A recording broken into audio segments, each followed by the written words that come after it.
नमस्कार, आर्या न्यूज देख रहे हैं आप। मैं हूं आपके साथ पल्लवी सिंह। हमीरपुर से खबरों की शुरुआत करेंगे, जहां से पुलिस को बड़ी कामयाबी मिली है। दरअसल आपको बता दें कि अलग अलग हुई 6 चोरियों को पुलिस ने खुलासा करते हुए आरोपी को गिरफ्तार कर लिया है।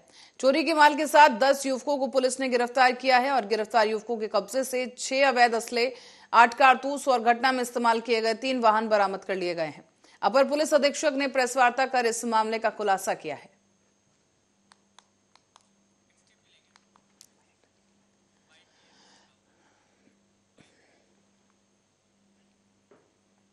और न्यू आगरा पुलिस ने लुटेरों को गिरफ्तार कर लिया है। तो वहीं लुटेरों ने कई आपराधिक घटनाओं को कबूला और आरोपी का यह कहना है कि वो लूट और छिनेती की घटनाओं को शौक के लिए अंजाम देता था।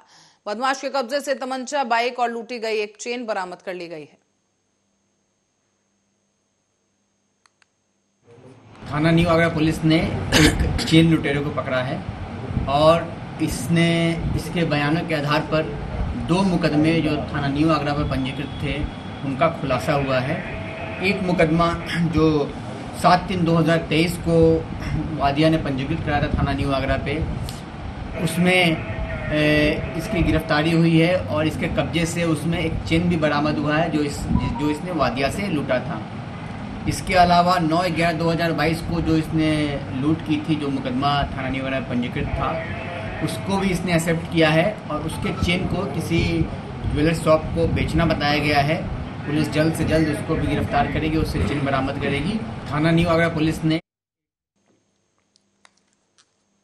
और अब अलीगढ़ से खबर है, जहां कुछ दबंगों के डर से लोग अपने घर से ही बेघर होने को मजबूर हैं। बता दें आपको कि दबंगों के डर से मकान बेचने के लिए लोग मजबूर हो गए हैं। करीब 40 से 50 घर, दुकान और गलियों में मकान बिकाऊ के पोस्टर लगा दिए गए। स्थानीय लोगों का आरोप है कि एक ही परिवार के कुछ लोग इलाके में खुले हथियार लेकर घूमते नजर आते हैं। बाहर के लोगों को वहां पर शराब पार्टी करवाते हैं, गली से बहन बेटियों को निकलते वक्त परेशान करते हैं। और गांधी पार्क थाना इलाके के नौरंगाबाद स्थित डिप्टीगंज मोहल्ले का यह मामला है। तस्वीरों में आपको हम दिखा दें कि आप देख सकते हैं, ये पोस्टर लगे हुए हैं जिसमें लिखा है कि दबंगों के डर से मकान खाली करने के लिए मजबूर हैं, दबंगों के डर से मकान बिकाऊ है। इस तरह के तमाम पोस्टर यहां पर लोगों ने अपने घरों के बाहर लगा दिए हैं। कहना है कि अलीगढ़ से मामला सामने आया, जहां पर कुछ दबंग बाहर से लोगों को लाकर खुले में अवैध शराब पीते हैं और वहां पर लड़कियों के साथ भी छेड़खानी की जाती है। आए दिन की दबंगई है इन कुछ लोगों की। अपने यार दोस्तों को, बदमाशों को बुला के यहाँ पे दारू पी के बदतमीजी करते हैं।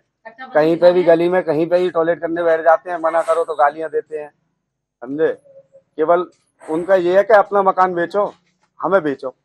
हाँ, पुलिस को की है, पुलिस आई थी, आज भी आई थी, कल भी आई थी। कितने लोग होंगे लगभग ये जो यहाँ पर इस तरीके की? ये लोग थे, एक पूरा परिवार है, इनके साले हैं, उनके यार दोस्त हैं। ये भैया आए दिन की दबंग।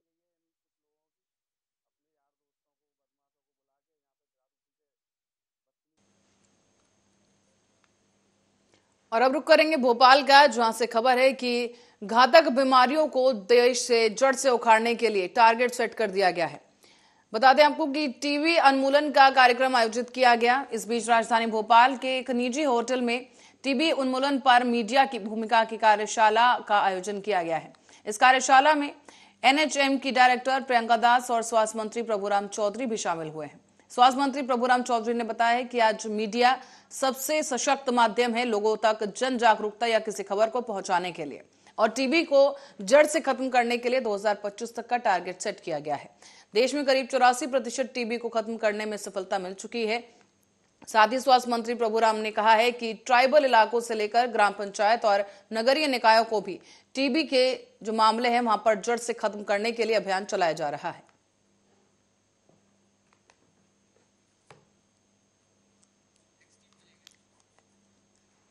पे उसका डायग्नोसिस होता था, फिर बोला गया कि आप उसकी बलगम की जांच करें। ये कैसे पता लगा कि यहाँ सहायता करके एक्चुअल में जन आंदोलन बना दे। हमने बहुत सारे पे उसका डायग्नोसिस होता था, फिर बोला। और भोपाल की शहर सरकार के बजट पर मंथन का दौर जारी है और ये करीब 3,200 करोड़ रुपए का होगा। नगर निगम के चुनाव के बाद ये परिषद का पहला बजट होगा, इसीलिए कई चुनावी वादों को बजट में शामिल किए जाने की तैयारी है। तो वहीं इस बीच Kushabhau Thackeray international convention centre में आर्थिक सर्वेक्षण और बजट 2023-24 पर परिचर्चा में सीएम शिवराज सिंह चौहान शामिल हुए हैं। सीएम ने इस बीच कहा कि अक्सर बजट बड़ा रूखा सूखा विषय होता है, जिस पर जनता को लगता है कि हमारा काम ही नहीं है। रुचि केवल इतनी रहती है कि हमें क्या मिलेगा। हमारा प्रयास यह है कि बजट बनाने में जनता का सहयोग मिले, इसीलिए पिछले साल से जनता से सुझाव लेने की शुरुआत की गई। 4000 सुझाव मिले, उनमें से कई चीजों को शुरू करने का प्रयास किया गया है और आर्थिक सर्वेक्षण के कुछ तथ्य आपके सामने रखना चाहता हूं। सीएम शिवराज ने कहा कि 2022-23 में तेजी से बढ़ते मध्य प्रदेश की तस्वीर दिखती है और आने वाले बजट में भी इसकी एक झलक जनता के सामने पेश की जाएगी। राज्य का रेवेन्यू, राजस्व हम लगातार बढ़ाते गए और ये बढ़ा है 7.94% की दर से। अभी कल ही मैं समीक्षा कर रहा था अपने राजस्व संग्रहण करने वाले विभागों का। अकेली जीएसटी में 22% अब तक फरवरी के अंत तक 22% की वृद्धि दर्ज की गई है। हम टॉप 5 जो राज्य हैं देश के उनमें से हैं। तो हम लगातार अपने रेवेन्यू को बढ़ा रहे हैं। प्रायोरिटी सेक्टर लैंडिंग अगर आप देखें तो किसानों को ऋण में 13.41% और एमएसएमई क्षेत्र को ऋण में 30.22% की वृद्धि हुई है। राज्य का रेवेन्यू, राजस्व हम और कांग्रेस कार्यकर्ताओं का केंद्र की भाजपा सरकार के खिलाफ प्रदर्शन जारी है। अडानी समूह को लेकर एक बार फिर से केंद्र सरकार पर निशाना साध दिया गया है। बता दें आपको कि अडानी समूह में एलआईसी और एसबीआई जैसी सरकारी संस्थानों के लेन देन के खिलाफ एसबीआई बैंक अकलतरा के बाहर नारेबाजी करते हुए धरना प्रदर्शन किया गया है। नगर कांग्रेस कमेटी के अध्यक्ष महेश्वर टंडन के नेतृत्व में कांग्रेस कार्यकर्ताओं के द्वारा केंद्र की बीजेपी सरकार के द्वारा अडानी समूह में एलआईसी और एसबीआई जैसी सरकारी संस्थानों के जोखिम भरे लेन देन के खिलाफ एसबीआई बैंक के बाहर ही नारेबाजी की गई। अनिश्चितकालीन काम बंद कलम बंद ब्लॉक मुख्यालय में वो छत्तीसगढ़ के मुख्यमंत्री माननीय भूपेश बघेल जी द्वारा वित्तीय वर्ष 2023 का विधानसभा में बजट प्रस्तुत किया गया। बजट में पंचायत सचिव जो 29 विभाग के 200 प्रकार के कार्य को अंतिम व्यक्ति तक पहुंचाने का कार्य करते हैं, उनके एक ही मांग शासकीकरण के संबंध में बजट में शामिल नहीं किया गया, जिससे छत्तीसगढ़ के समस्त पंचायत सचिव जिनकी संख्या 10,500 सभी दुखी है एवं उनके परिवार भी दुखी है एवं उनके शासन के प्रति आक्रोश है। वो छत्तीसगढ़ के मुख्यमंत्री माननीय भूपेश बघेल जी द्वारा वित्तीय वर्ष। और अब अमृतसर की ओर रुख करेंगे, जहां प्राचीन परंपरा के अनुसार देश विदेश से श्री हरमिंदर साहिब पहुंचे श्रद्धालुओं ने श्री गुरु ग्रंथ साहिब पर रंग बिरंगे फूलों की वर्षा कर होला मोहल्ला का पर्व बड़ी श्रद्धा और उत्साह के साथ मनाया है। सिख परंपराओं के अनुसार गुरु घर में गुरु साहिब के साथ होला पर्व मनाने के लिए संगतों में काफी उत्साह दिखा है और साथ ही श्री हरमिंदर साहिब में मंत्रोच्चारण के अवसर पर श्री गुरु ग्रंथ साहिब जी का पावन स्वरूप सोने की पालकी में ले जाया गया। रंग बिरंगे फूलों की पंखुड़ियां बरसाकर तरह तरह से इत्र भी छिड़काए गए हैं और इस बीच तस्वीरों के जरिए आप देख सकते हैं कि काफी ज्यादा संगत यहां पर मौजूद है। दूर दराज के देशों से भी लोग पहुंचे हैं और अमृतसर में सिख परंपराओं के साथ होला त्योहार मनाया गया।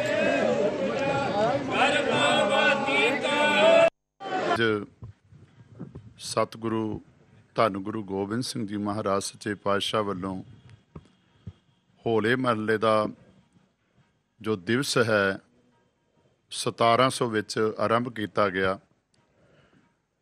सतगुरु महाराज सच्चे पातशाह गुरु नानक देव जी महाराज ने अपनी पावन बाणी के अंदर कृपा की, जाओ तो प्रेम खिलन का चाओ, सिर तर तली गली मेरी आओ। कलगीधर महाराज सच्चे पातशाह तो पहला गुरु घर के अंदर गुरबाणी युग भी चलिया, कुरबानी युग भी चलिया। ਗੁਰੂ ਅਰਜਨ ਦੇਵ ਜੀ ਮਹਾਰਾਜ ਦੀ ਸ਼ਹਾਦਤ ਤੋਂ ਬਾਅਦ ਸਤਿਗੁਰੂ ਗੁਰੂ ਹਰਗੋਬਿੰਦ ਜੀ ਮਹਾਰਾਜ ਸੱਚੇ ਪਾਤਸ਼ਾਹ ਮੀਰੀ ਪੀਰੀ ਦੇ ਮਾਲਕ ਜੀ ਦੀ ਨਗਰੀ ਧੰਨ ਧੰਨ ਰਾਮਦਾਸ ਗੁਰੂ ਜਿਨ ਸਿਰਿਆ ਤਿਨੇ ਸਵਾਰਿਆ ਪੂਰੀ ਹੋਈ ਕਰਾਮਾਤ ਆਪ ਸਿਰਜਣਹਾਰੇ ਧਾਰਿਆ। 10ਵੇਂ ਪਾਤਸ਼ਾਹ ਗੁਰੂ ਗੋਬਿੰਦ ਸਿੰਘ ਜੀ ਮਹਾਰਾਜ ਜੀ ਵੱਲੋਂ ਖਾਲਸਾ ਰੂਪ ਦੇ ਵਿੱਚ ਜੋ ਹੋਲਾ ਮਹੱਲਾ ਵਰਸਾਇਆ ਗਿਆ ਹੈ ਉਸ ਤਿਉਹਾਰ ਨੂੰ ਮਨਾਉਂਦੇ ਹੋਏ ਸਭ ਸੰਗਤਾਂ ਦੂਰ ਦਰਾਡੇ ਤੋਂ ਦੇਸ਼ਾਂ ਵਿਦੇਸ਼ਾਂ ਤੋਂ ਚੱਲ ਕੇ ਆਈਆਂ ਨੇ। ਸੋ ਸਭ ਸੰਗਤਾਂ ਦਾ ਬਹੁਤ ਬਹੁਤ ਧੰਨਵਾਦ ਹੈ ਜੀ। ਗੁਰੂ ਰਾਮਦਾਸ ਜੀ ਦੇ ਘਰ ਦੇ ਵਿੱਚ ਇੰਨੀਆਂ ਕੁ ਬਰਕਤਾਂ ਨੇ ਕਿ ਬਿਆਨ ਨਹੀਂ ਕੀਤੀਆਂ ਜਾ ਸਕਦੀਆਂ। ਸੋ ਅਸੀਂ ਹਰ ਸਾਲ ਦੀ ਤਰ੍ਹਾਂ ਗੁਰੂ ਰਾਮਦਾਸ ਜੀ ਦੇ ਚਰਨਾਂ ਦੀ ਅਸੀਸ ਲੈਂਦੀ ਆਉਂਦੇ ਹਾਂ। ਸੋ ਆਪ ਸਭ ਨੂੰ ਹੋਲੇ ਮਹੱਲੇ ਦੇ ਤਿਉਹਾਰ ਦੀਆਂ ਬੇਅੰਤ ਵਧਾਈਆਂ ਹੋਣ ਜੀ। ਸੰਗਤਾਂ ਦਾ ਉਤਸ਼ਾਹ ਕਿਵੇਂ ਦੇਖਣ ਨੂੰ ਮਿਲਿਆ? ਸੰਗਤਾਂ ਦਾ ਥਾ ਉਤਸ਼ਾਹ ਜੀ ਹਰ ਸਾਲ ਦੀ ਤਰ੍ਹਾਂ ਬਹੁਤ ਹੀ ਭਾਰੀ ਸੰਗਤ ਗਿਣਤੀ ਦੇ ਵਿੱਚ ਆਉਂਦੀ ਹੈ। ਸੋ ਸੰਗਤਾਂ ਦਾ ਕੋਟਾਨ ਸ਼ੁਕਰਾਨਾ ਹੈ ਜੀ। ਲੋਕਾਂ ਨੂੰ ਕੀ ਅਪੀਲ ਕਰਨੀ ਚਾਹੋਗੇ ਕਿ ਇੱਥੇ ਆ ਕੇ ਉਹ ਹੋਲਾ ਮਹੱਲਾ ਜਿਹੜਾ ਮਨਾਉਣ? ਹੋਲਾ ਮਹੱਲਾ ਦਾ ਤਿਉਹਾਰ ਜੋ ਬੜਾ ਹੀ ਸ਼ਾਂਤੀਪੂਰਵਕ ਮਨਾਉਣਾ ਚਾਹੀਦਾ ਹੈ। ਜੋ ਅਨੰਦਪੁਰ ਸਾਹਿਬ ਜੋ ਜਿਸ ਤਰੀਕੇ ਦੇ ਨਾਲ ਬੱਚਿਆਂ ਦੀ ਹੁੱਲੜਬਾਜੀ ਹੈ ਉਹ ਨਹੀਂ ਹੋਣਾ ਚਾਹੀਦਾ। ਜੀ ਦੀ ਨਗਰੀ ਧੰਨ ਧੰਨ ਰਾਮ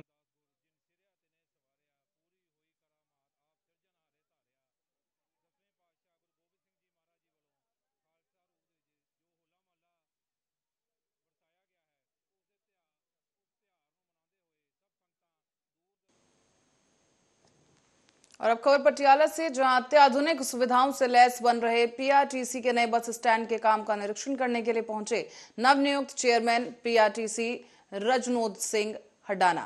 यहां उन्होंने प्रेस वार्ता की और बताया कि 15 अप्रैल तक इसका काम पूरा कर दिया जाएगा। जल्द ही पीआरटीसी में नई भर्ती भी अभी की जाएगी और पंजाब सरकार के द्वारा भ्रष्टाचार के खिलाफ चलाई जा रही मुहिम के तहत पीआरटीसी में जो भी चोर रास्ता है उसे भी बंद किया जाएगा। सीएम साहब ने साडे मानयोग मुख्यमंत्री भगवंत सिंह मान जी ने इत्थे दौरा किया सीगा ते वो हदायतां करके गए सी भी बहुत जल्द ये बस स्टैंड जिहड़ा पटियाले एक हाईटैक बस स्टैंड बन रहा वा ते ये लोकां नूं समर्पित किया जाऊगा। उस संबंध अज असीं इत्थे देखण आए हां भी ये तैयारियां किस हद तक पहुँच चुकी हैं। जो मैं अज इत्थे विजिट करके देखिया लगभग 95% बस स्टैंड का काम कंप्लीट हो चुका वा ते साडी जिहड़ी वर्कशाप का काम है वो अजे 70% ते पहुंचिया। उस 1.5-2 महीने जो लग जाणगे ते जिहड़ा ओवरब्रिज बन रहा जिहदे जरिए बसीज अंदर आनियां वो थोड़ा जिहा लेट है। मेरे हिसाब नाल अप्रैल के दूजे वीक तक इहदा उद्घाटन वास्ते असीं मुख्यमंत्री साहब जी तो टाइम लैंदे हां ते बहुत जल्दी लोग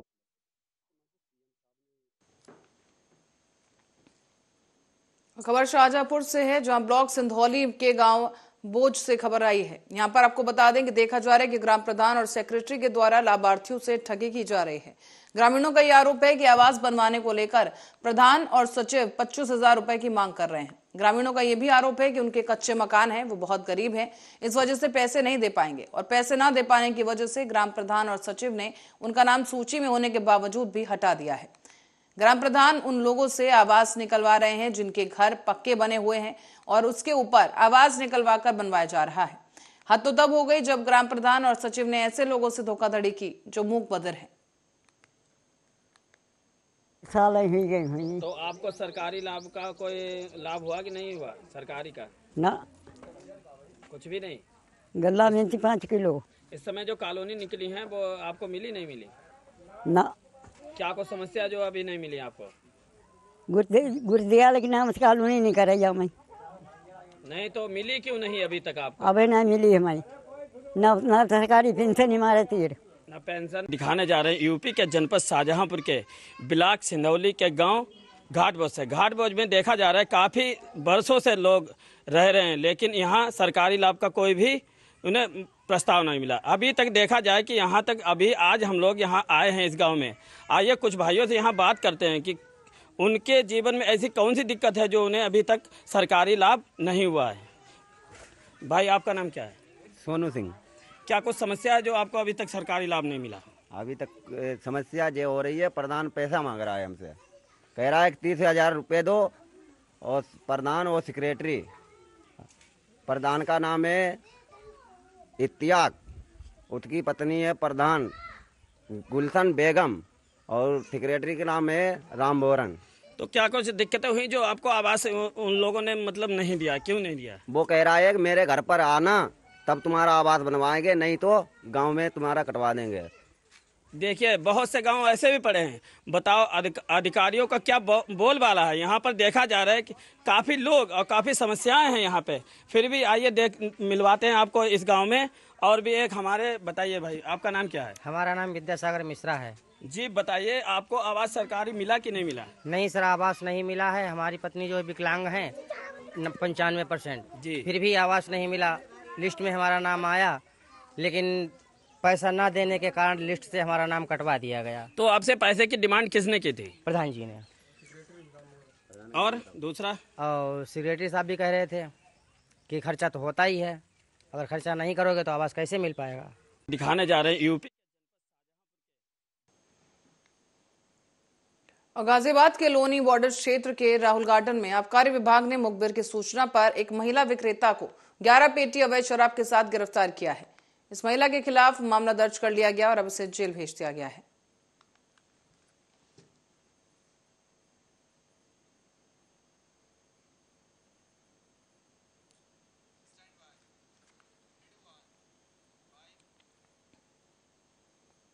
और अयोध्या राम मंदिर निर्माण के दौरान 1 करोड़ रुपए दान करने वाले दानवीर पूर्व विधायक सुरेंद्र बहादुर सिंह ने बीजेपी नेताओं और मंत्रियों पर गंभीर आरोप लगा दिया है। पूर्व विधायक सुरेंद्र बहादुर सिंह ने एक होटल में प्रेस कॉन्फ्रेंस कर रायबरेली सदर विधायक अदिति सिंह पर उनके 40 लाख रुपए वापस न करने का आरोप लगाया है। सुरेंद्र बहादुर सिंह का कहना है कि अदिति सिंह ने अपनी बहन देवांशी सिंह की शादी के लिए 50 लाख रुपए लिए थे, जो उन्होंने समय पर नहीं दिए। कई बार मांगने के बाद अदिति सिंह की मां वैशाली सिंह के खाते से 18 जनवरी 2023 को 10 लाख रुपए दिए गए, जिसका स्क्रीनशॉट भी सुरेंद्र बहादुर सिंह ने मीडिया को दिखाया है। अब सुरेंद्र बहादुर सिंह का आरोप है कि प्रदेश के स्वास्थ्य विभाग के राज्य मंत्री मयंकेश्वर शरण सिंह के भांजे पर भी उन्होंने अपनी बेटी को मारने पीटने का आरोप लगा दिया है। उनका यह दावा है कि मंत्री का भांजा उनकी बेटी की हत्या करवाने की साजिश रच रहा है। तो हम कल जा करके उसको ले आए। विधायक जी, ये सब मामला ठीक है, मीडिया के सामने है उठाया, लेकिन पुलिस के पास क्यों नहीं गए? क्योंकि देखिए, वो लोग शासन प्रशासन और मंत्री हैं, हमको पुलिस की कार्रवाई पर हमको विश्वास नहीं है।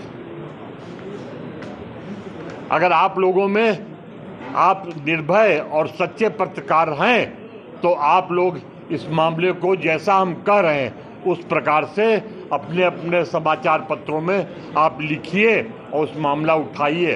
हम मुख्यमंत्री जी से भी आपके संबंध में तो उनको अवगत कराया पूरे घटनाक्रम से? नहीं कराया, अभी तक तो नहीं कराया। क्या लगता है कि न्याय मिलेगा? न्याय अगर मिलेगा तो आप लोगों के माध्यम से, आपके समाचार से ही हमको न्याय मिल सकता है।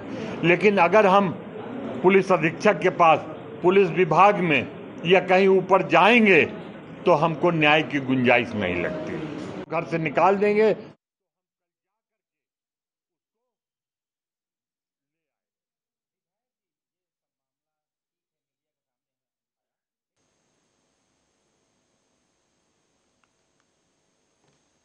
और केंद्रीय एजेंसी ईडी के समन को टालने के बाद तेलंगाना सीएम केसीआर की एमएलसी बेटी की कविता दिल्ली में अनशन कर रही हैं। आपको बता दें, बीआरएस के नेता और कार्यकर्ता राजधानी में जंतर मंतर पर महिला आरक्षण बिल की मांग को लेकर हंगर स्ट्राइक पर बैठे हैं। यहां कविता भी पहुंची और मीडिया को संबोधित करते हुए तेलंगाना के मुख्यमंत्री के चंद्रशेखर राव की बेटी कविता ने कहा है कि विधेयक वर्ष 2010 से ही ठंडे बस्ते में है और मोदी सरकार के लिए ऐतिहासिक मौका है कि 2024 से पहले इसे संसद से पारित कराएं। कविता ने बताया कि अनशन का आयोजन गैर सरकारी संगठन भारत जागृति करेगा और कविता ने भी बताया कि सभी पार्टियों को इसमें शामिल होने का न्योता दिया गया है। मिनिस्टर्स को है वहां मोदी से पहले ईडी पहुंच जाता है। तो हमारे तेलंगाना में भी यही हुआ है।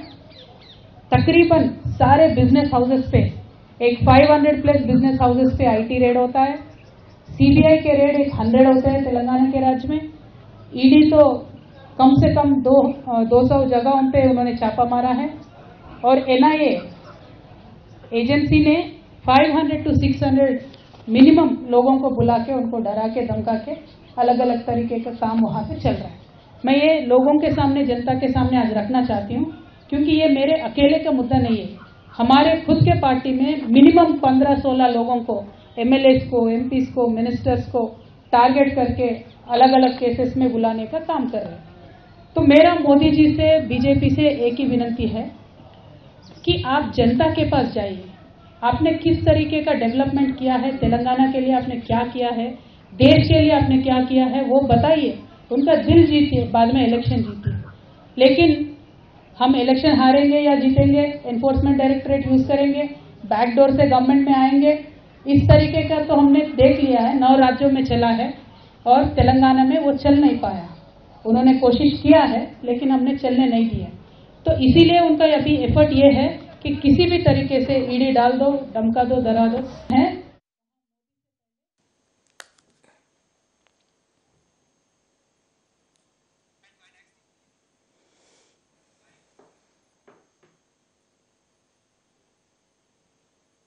बुलंदशहर में मामूली विवाद के चलते ई रिक्शा चालक की हत्या कर दी गई। घटना सिकंदराबाद कोतवाली के कायस्थवाड़ा की, जहां पर ई रिक्शा बाइक से टकरा गई और इसी से नाराज होकर बाइक सवार शख्स ने ई रिक्शा चालक पर चाकू से हमला कर दिया है। घायल व्यक्ति को नोएडा के अस्पताल में भर्ती करवाया गया, जहां इलाज के दौरान उसकी मौत हो गई। लेके आ रहे थे, वो सामने से आके वन टर्री में बाइक ठोकी, वहाँ उठाया हमने। उठाने के बाद में खड़ा करने के बाद में तू मैमा हुई, और तू मैमा होने के बाद में उसने चक्कू निकाल कर 2-3 दफा निकाल दिया।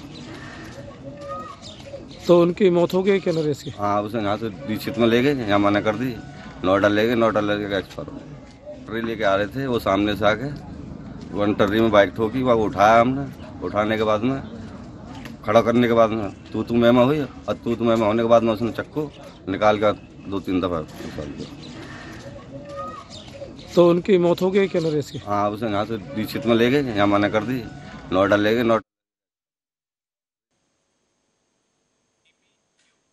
और फिरोजाबाद में प्राइवेट चिकित्सक आए दिन मरीजों की जिंदगी से खिलवाड़ कर रहे हैं। ऐसा एक मामला सामने आया है रामगढ़ से, जहां पर लालपुर रोड पर स्थित MKD नर्सिंग होम में एक गर्भवती महिला को भर्ती कराया गया, लेकिन जब उपचार के दौरान उसे रक्तचाप अधिक होने लगा तो इस कारण उसकी हालत बिगड़ गई। डॉक्टर RK खान ने उसे दूसरे अस्पताल में जाने के लिए रेफर कर दिया। अब पीड़िता के परिजनों ने बताया कि इस नर्सिंग होम के डॉक्टर एक तरफ महिला को दूसरे अस्पताल ले जाने की बात कर रहे हैं, तो दूसरी तरफ इलाज के लिए साफ इनकार कर दिया गया। जबकि हॉस्पिटल से एक महिला उनके घर पर आई, उनकी प्रेग्नेंट बहू को देखने के लिए वो गई और उसने कहा कि इसे हॉस्पिटल लेकर चलो जहां इसकी नॉर्मल डिलीवरी कराई जाएगी। उसी महिला ने और डॉक्टर के द्वारा प्रेग्नेंट महिला को भर्ती कराया गया, लेकिन जब उस लेडी डॉक्टर के द्वारा गलत इंजेक्शन लगा दिया गया, जिससे महिला की हालत बिगड़ती चली गई। जहां डॉक्टरों ने हाथ खड़े कर दिए हैं, तो वहीं अब परिजन परेशान हैं और लगातार हंगामा किया जा रहा है। अस्पताल के बाहर तमाम परिजन बैठे हैं। उनका आरोप है कि ढोंगी और झोला छाप डॉक्टर के खिलाफ कार्रवाई की जाए।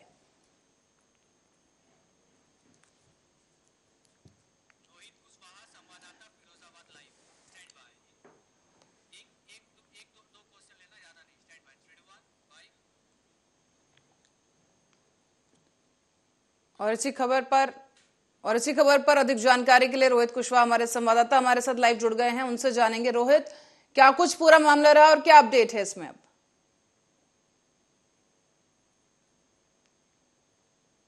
रोहित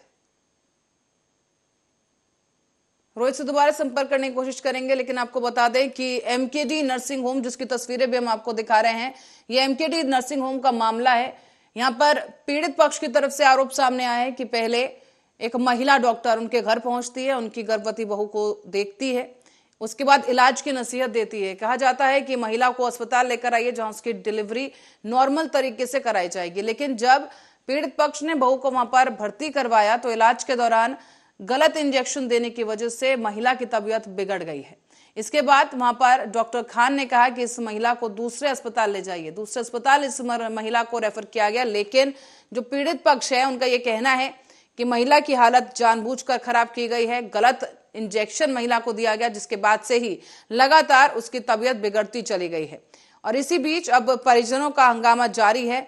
अस्पताल के बाहर पुलिस को भी सूचित किया गया। पुलिस भी आप देख सकते हैं कि मौके पर मौजूद है और शिकायत दर्ज की जा रही है, लिखी जा रही है। क्या कुछ घटनाक्रम रहा है उसको लेकर भी इस वक्त जांच जारी है, लेकिन फिलहाल एक बड़ा मामला सामने आया है, जहां स्वास्थ्य विभाग में एक बार फिर से हड़कंप की स्थिति है, क्योंकि लगातार छापेमारी के बावजूद फिरोजाबाद में ये एक अस्पताल सामने आया है, जहां पर इस तरह का मामला निकलकर सामने आया कि एक गर्भवती महिला को गलत इंजेक्शन देने की वजह से महिला की तबीयत खराब हो चुकी है। जिंदगी और मौत के बीच इस वक्त महिला झूल रही है। ऐसे में बड़ा सवाल ये हो जाता है कि इतना बड़ा नर्सिंग होम अगर डॉक्टर खोल रहे हैं तो फिर इनकी पीछे की जांच क्यों नहीं की जाती, डिग्री की जांच क्यों नहीं की जा रही। रोहित कुशवाहा एक बार फिर से हमारे साथ जुड़ चुके हैं, उनसे समझेंगे पूरा मामला क्या कुछ रहा। रोहित, क्या कुछ अपडेट है इस पूरे मामले को लेकर आपके पास? जैसे बताया गया, ये मामला लालू रोड का है, एनपीटी नर्सिंग होम का। तो एक प्रेग्नेंट महिला के उपचार के तहत मौत हो गई है और नर्स के जरिए एक गलत इंजेक्शन देने के कारण उस महिला की मौत हो गई है और परिजनों को लाया गया है मौके पर। रोहित, पर यहाँ कहा जा रहा है कि पीड़ित पक्ष का ये कहना है कि डॉक्टर ने रेफर कर दिया था महिला को दूसरे अस्पताल के लिए, तो फिर क्या महिला को दूसरे अस्पताल ले जाया गया? इस बात की पुष्टि कहां से हुई कि गलत इंजेक्शन दिया गया है? जी, जब पता चला महिला की मौत हो गई है तो सभी डॉक्टरों ने मिलकर कहा कि महिला को दूसरे अस्पताल में रेफर किया जाए और 2 या 3 लाख रुपए होने चाहिए, जब जाके इनको बचाया जाएगा। तो रोहित, अब क्या कुछ स्थिति है? पीड़ित जो पक्ष है उनका क्या कुछ कहना है? किस तरह की कार्रवाई वहां पर सामने आई अब तक? मामले को संज्ञान में लिया गया है और प्रशासन भी मौके पर पहुंच गया है और सख्त से सख्त कार्रवाई की मांग की है परिजनों ने, और प्रशासन ने भी कहा है कि इस पे एक्शन लिया जाए। जी, और रोहित, एक आखिरी सवाल आपसे भी करूंगी, जिस डॉक्टर पर यह आरोप लग रहा है कि गलत इंजेक्शन दिया गया, क्या उसके खिलाफ कोई एक्शन लिया गया है अभी तक? डॉक्टर साहब के खिलाफ अभी एक्शन लिया गया है और सीएमओ साहब के पास भी ये जांच दी गई है हॉस्पिटल को लेकर के। और अभी पहले भी ऐसे केस पाए गए हैं इसी नर्सिंग होम में, काफी महिला पहले भी ऐसे केस हो चुके हैं। चलिए रोहित, बहुत बहुत धन्यवाद इस जानकारी के लिए। रोहित कुशवाहा हमारे संवाददाता हमारे साथ जुड़े, जिनका कहना है कि इससे पहले भी इस तरह के केस इस अस्पताल से सामने आ चुके हैं। फिलहाल प्रशासन मौके पर मौजूद है और पड़ताल की जा रही है। सीएमओ ने भी इस मामले को संज्ञान में लिया है और आगे की कार्रवाई जारी है।